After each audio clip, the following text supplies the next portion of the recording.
Libsyn is the first podcasting hosting company, started in November of 2004. So well before Apple supported podcasting, so 12 and a half years old.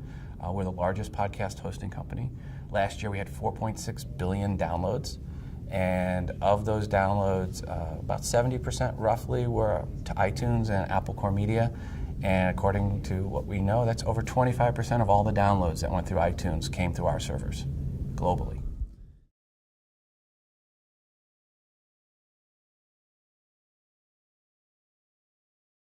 It was a podcast before Apple got into podcasting. It was already called podcasts before it got into before Apple got involved. Apple didn't start in podcasting until end of June 29th, 2005 is when they launched us. I think it was iTunes version 4.9, and that was the support of podcasting. And by that time, Libsyn was already a 7-8-month-old company. Before iTunes got into it, though, and Apple got into podcasting, it was, if you wanted to be in podcasting, you really, really wanted to be in podcasting because nobody was listening. There wasn't any easy way. You had to download a third-party program like iPod or X or Juice or iPod or Lemon, and then install it and then sync it up to iTunes, and then you sync your iPod to it. So in the early days, it was tough. If you wanted to listen to a podcast, you really wanted to listen to a podcast. You had to remember in the morning to sync your iPod, to iTunes to get that, what you were going to listen to that day.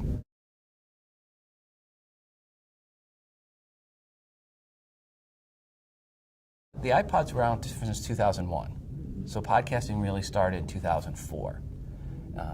Thanks to Dave Weiner and Adam Curry and a few others, that's really what got podcasting kicked off, and it really kind of got into a motion where people started to notice it. I'd say a few people started to notice it in September, October of 2004.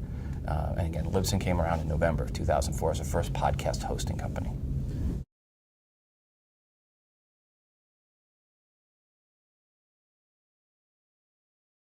Well, Dave Weiner, he really helped support the inclusion of an enclosure tag in an RSS feed. That's what makes podcasting possible. So he helped update to RSS 2.0 spec. Adam Curry helped encourage Dave to do this, and they had conversations, and then Adam released the first script where you could actually take a file that had an enclosure tag and then sync it to your computer and then bring it over to iTunes. And then he had a podcast called The Daily Source Code, which talked about that, which was one of the first podcasts that were out there.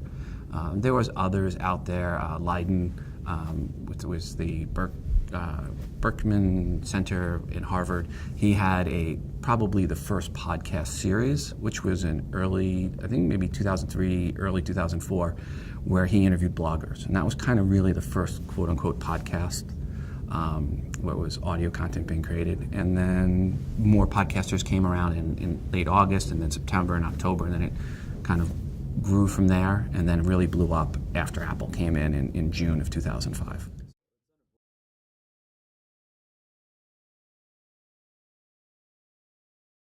Apple has really been the driving force behind podcasting. And I don't want to make any bones about it. They are the 800-pound gorilla. If it wasn't for Apple, the podcasting wouldn't be where it is today. Beyond the 70% or so downloads that we see across our network going to Apple, the podcast app, and iTunes, there's also the fact that Overcast and Shifty Jelly Pocket Cast and Podcast Addict, which are the big aggregator apps, plus a bunch of others, pull and scrape the iTunes directory. So if you're not in iTunes, you're not in the 85% roughly of the downloads that are influenced by Apple's podcast directory. So it's not just what people consume there, it's also the other places that people find. So you have to actually be in iTunes if you want to say you're a podcast, in my definition. Some people don't like that, but it is what it is. And Apple's been very good to podcasting. They've included it in their ecosystem. They've promoted it over the years. I have no qualms with what Apple. Some people don't like it because they don't give back enough data, they say, but Apple is about privacy, and Apple's consumer or customer is the consumer. And that's just the way it is. Now, there are other people in there, but you have to look at things in perspective. If Apple's 70%, and then you look at the next guys down, Stitcher's 2.5%, 3%. Overcast, 2%. Shifty Jelly Pocket Cast, 2%. So it's a big drop from number 1 to number 2 and 3 and 4. Podcast Addict's around maybe 4 or 5%. So those are the big guys below Apple, but they're really far. I mean, if you take everybody else, combine them and double them, they're still not where Apple is.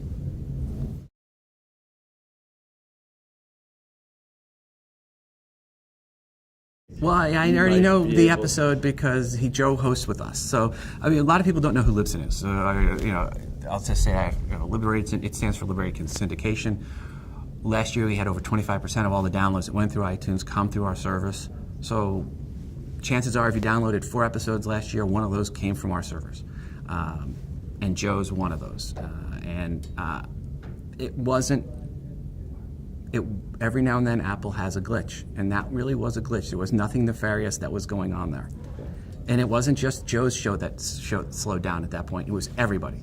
And there was a period of time for about a week where the top episode list just didn't update for anybody. And it wasn't just Joe's. For a week? Yeah, for about a week. And it was just in the top episode list. And that happens. And every now and then Apple has times where iTunes their charts don't update. It's a free service, I kind of get what you pay for sometimes. Has it happened before? Yes, it has. It wasn't the first time.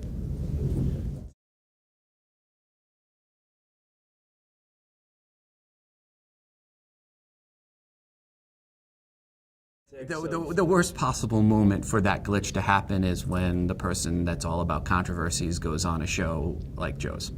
So, yeah, I mean, you couldn't have picked a worse time for a glitch to happen. And sometimes it is really Murphy's Law. I mean, sometimes it is, if something will go wrong, something can go wrong, it will go wrong, and at the worst possible moment, it really was Murphy's Law. It wasn't something you should blame. Don't blame on malice, which can easily be explained by incompetence or something like that. You pick your phrase. I mean, there wasn't anything nefarious going on. Someone at Apple didn't say, hey, Alex is on, pause it. It wasn't that.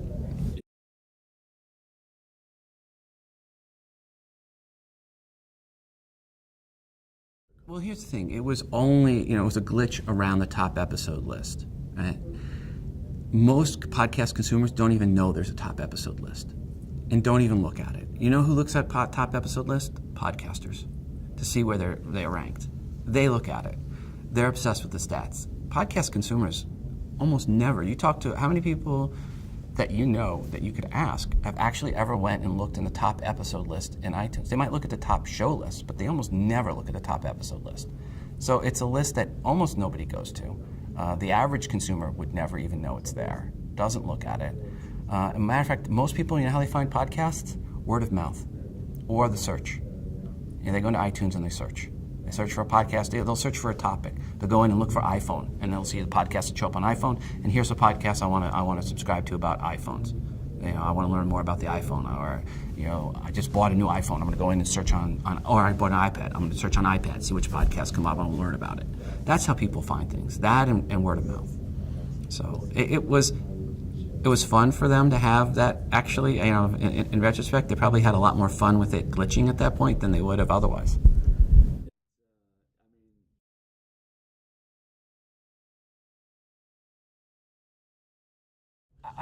I would love to see Google release a native podcast app, and right now, let's put it in perspective. Right now, the month of March 2017, I'll put a perspective, a date on it, so people can find that. The iOS to Android ratio, 4.5 to 1 downloads, iOS to Android. Why? Because Google doesn't have a native podcast app like Apple has on iOS. Google has podcasts that are in the Google Play Music, and that just started in April of 2016. That was the first time there was a native way to find podcasts in Android. And if they didn't roll it out until April 2016, how long do you think till most Android users are even updated to the right software to get it?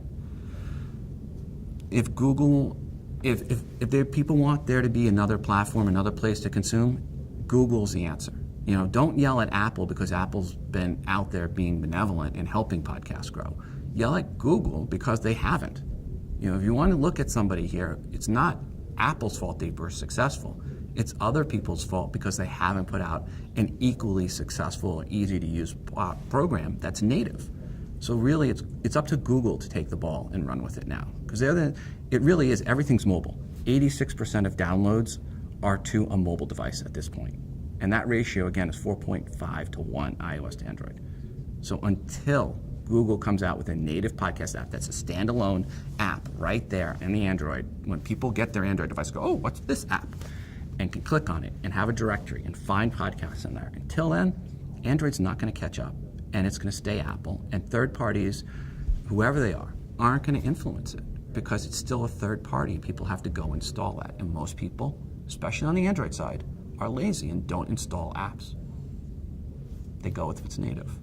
So, and I don't work for Apple, by the way. Again, I'm a fan, but I'm a fan because of what they've done and helped grow.